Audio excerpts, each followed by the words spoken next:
The morning sun cast long shadows across the dusty streets of Fallujah as Dr. Sarah Mitchell adjusted her medical bag one final time. She had been working in the makeshift clinic for 8 months now, treating wounded civilians caught in the crossfire of a war that seemed to have no end. The 32-year-old trauma surgeon from Ohio had volunteered with Doctors Without Borders, driven by a calling to help those who needed it most. Sarah's hands were steady as she prepared for another day of surgeries, in conditions that would challenge even the most experienced medical professionals. The clinic, housed in what used to be a school building, had become a beacon of hope for the residents of this war-torn city. Despite the constant danger, she refused to abandon her patients. The sound of distant explosions had become as routine as morning coffee back home. Sarah barely flinched anymore when the windows rattled from nearby blasts. Her focus remained entirely on the young Iraqi girl lying on the operating table, shrapnel wounds covering her small body. The girl couldn't have been more than 7 years old, and her dark eyes held a mixture of pain and trust as Sarah worked to save her life. "Doctor, we have incoming wounded," called out Ahmed, the local nurse who had become Sarah's right hand. His English was broken, but his dedication was unwavering. Together, they had saved countless lives in this improvised medical facility that operated with limited supplies and constant threats. As Sarah finished suturing the girl's wounds, she heard the familiar rumble of military vehicles approaching. This wasn't unusual. American and coalition forces often brought wounded soldiers to the clinic when their own medical facilities were overwhelmed or too far away. What made her pause was the urgency in the voices outside. The clinic door burst open, and 3 American Marines carried in their wounded comrade. Blood soaked through makeshift bandages, and the soldier's breathing was labored. Sarah immediately switched into emergency mode, her training taking over as she assessed the injuries. The soldier had taken a direct hit from an improvised explosive device, and time was running out. "Get him on table 2, Sarah ordered, already moving toward the supply cabinet. The Marines looked at her with a mixture of relief and desperation. In this moment, nationality and politics meant nothing. There was only a life that needed saving, and a doctor determined to save it. As she worked on the wounded Marine, Sarah noticed something that would later prove crucial. The soldier was wearing a communication device that continued to emit static and garbled voices. She paid little attention to it initially, focused entirely on stopping the internal bleeding that threatened to take his life. Hours passed as Sarah fought to stabilize the Marine. Ahmed assisted with typical precision, anticipating her needs before she voiced them.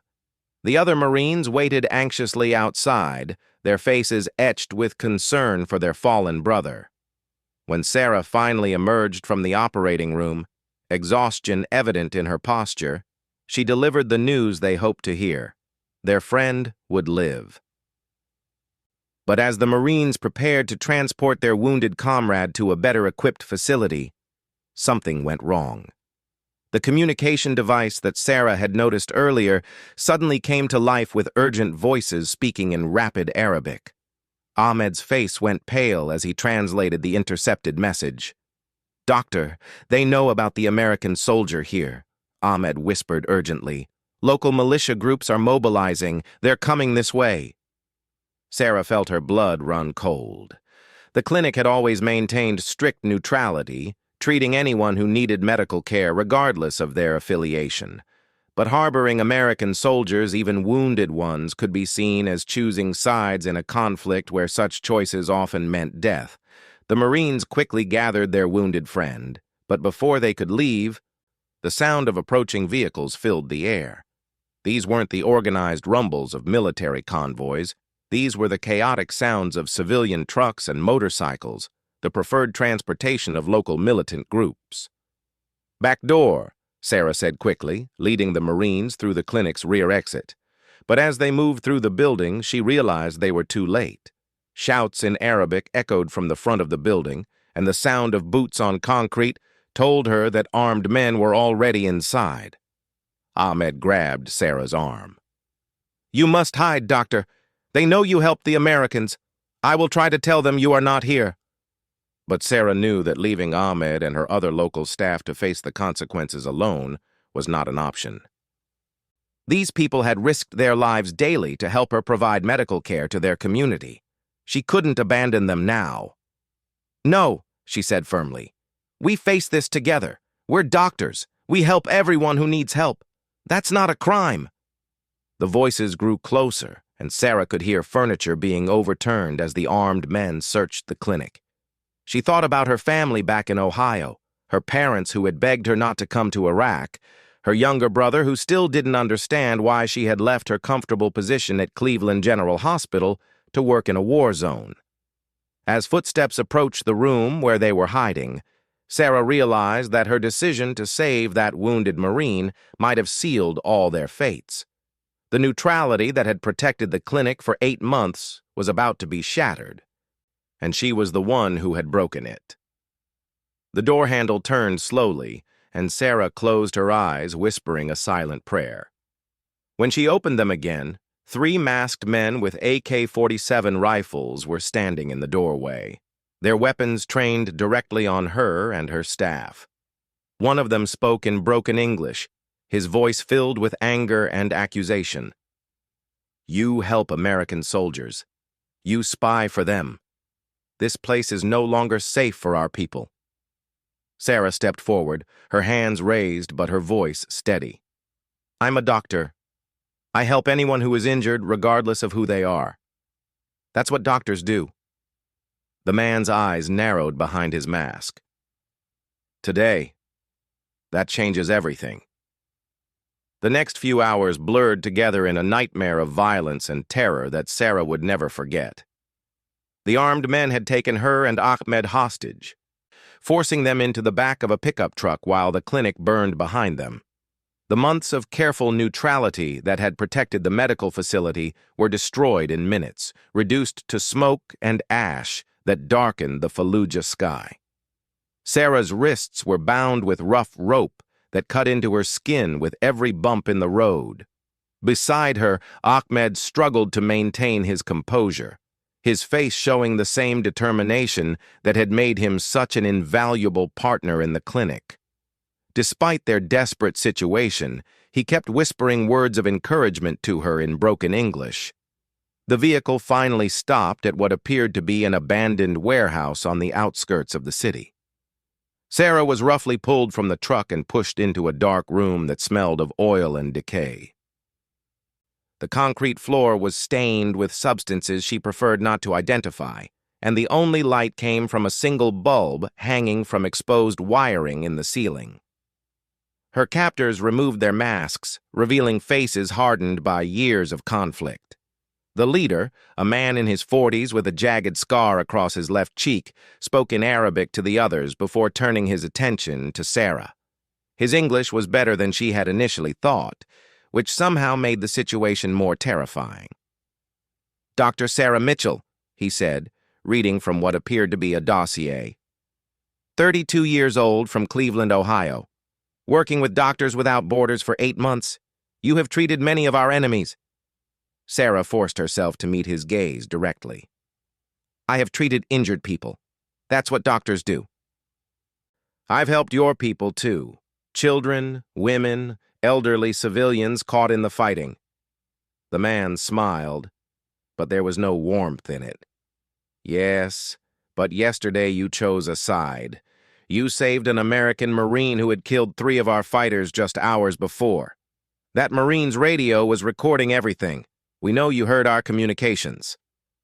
The accusation hit Sarah like a physical blow.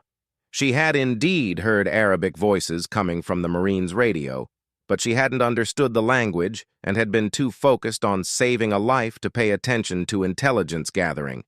The idea that anyone would think she was a spy seemed absurd. "I don't speak Arabic," she protested. "I was trying to save someone's life. That's all I've ever done here."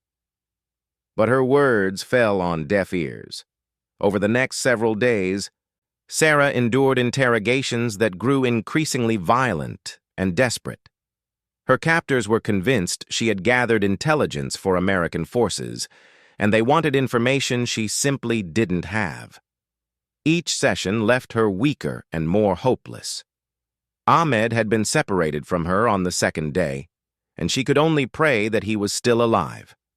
The young nurse had a family, a wife and 2 small children, and the thought of what might happen to them because of his association with her clinic filled Sarah with overwhelming guilt.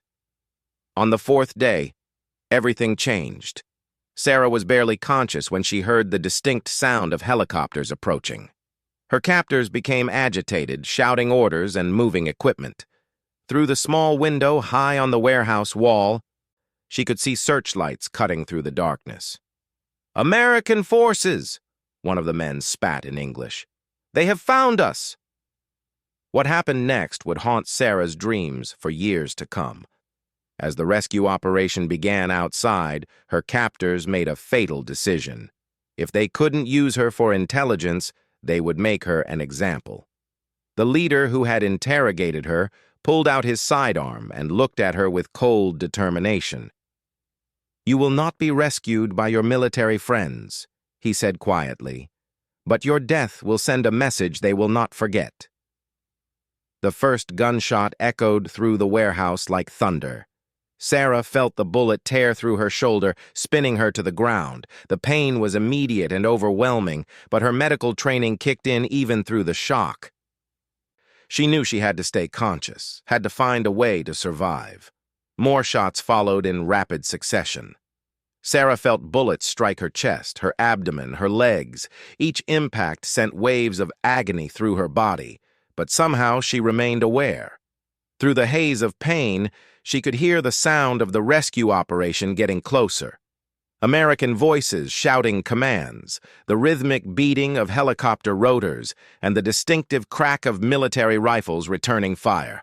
The warehouse erupted in chaos as special forces breached the building. Sarah could hear gunfire exchanged between her captors and the rescue team, but the sounds seemed to be coming from very far away. Her vision was blurring, and she could feel her life slowly draining away with each heartbeat. When the shooting finally stopped, Sarah found herself lying in a growing pool of her own blood. She had been shot 14 times, and by all medical logic, she should have been dead. Her breathing was shallow and labored, each breath requiring tremendous effort. She could taste blood in her mouth and felt the familiar sensation of internal bleeding that she had diagnosed in countless patients. Through the ringing in her ears, she heard American voices approaching.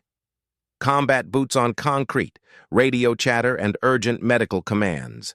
But the sounds were fading, and Sarah felt herself slipping away from consciousness.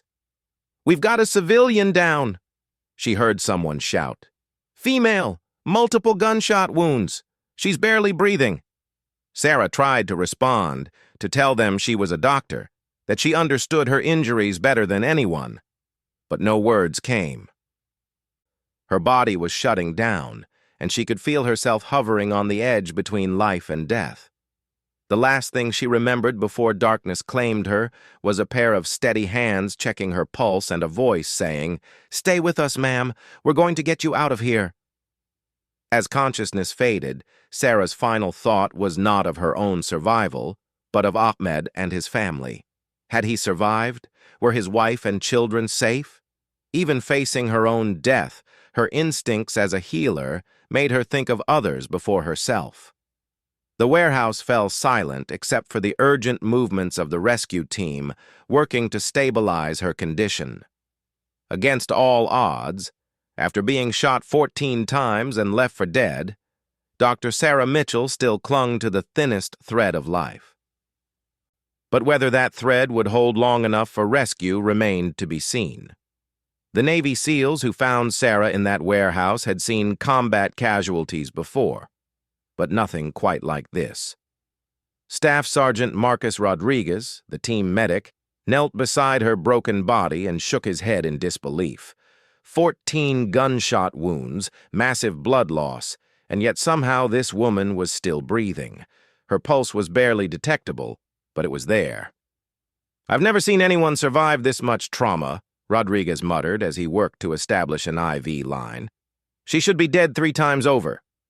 The extraction was a race against time that seemed impossible to win. The SEAL team had to stabilize Sarah enough for transport while still conducting combat operations against remaining hostile forces in the area. Every second counted, and everyone knew that her chances of survival were virtually non-existent. Rodriguez worked with the precision that had made him legendary among special operations medics. He packed wounds, established multiple IV lines, and administered emergency medications while his teammates provided security. The helicopter evacuation to the nearest military hospital took 18 minutes. 18 minutes during which Sarah's life hung by the thinnest of threads. At the military hospital in Baghdad, Dr. James Thompson was completing his 3rd consecutive surgery when the emergency call came through. A civilian with massive trauma was incoming, and they needed their best trauma surgeon immediately. Thompson had been deployed to Iraq for 6 months, and he had seen horrible injuries, but when the stretcher carrying Sarah arrived, even he was stunned. "Get her to OR1 immediately," he ordered, already moving alongside the gurney.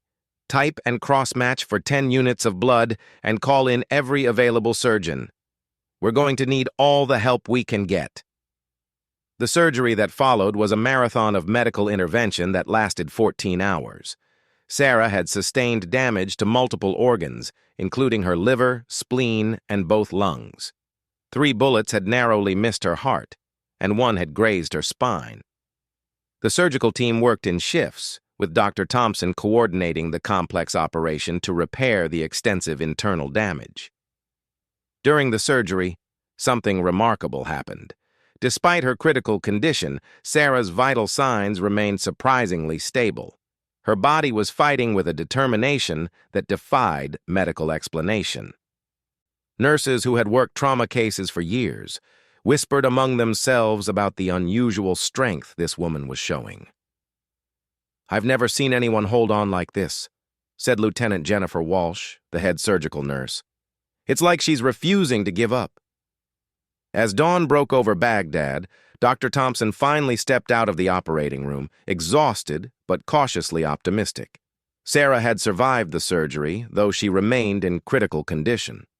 The next 48 hours would be crucial in determining whether she would live or die. For 3 days, Sarah remained in a coma, her body slowly beginning the long process of healing. Her parents flew in from Ohio, and the sight of their daughter connected to dozens of tubes and monitors nearly broke their hearts.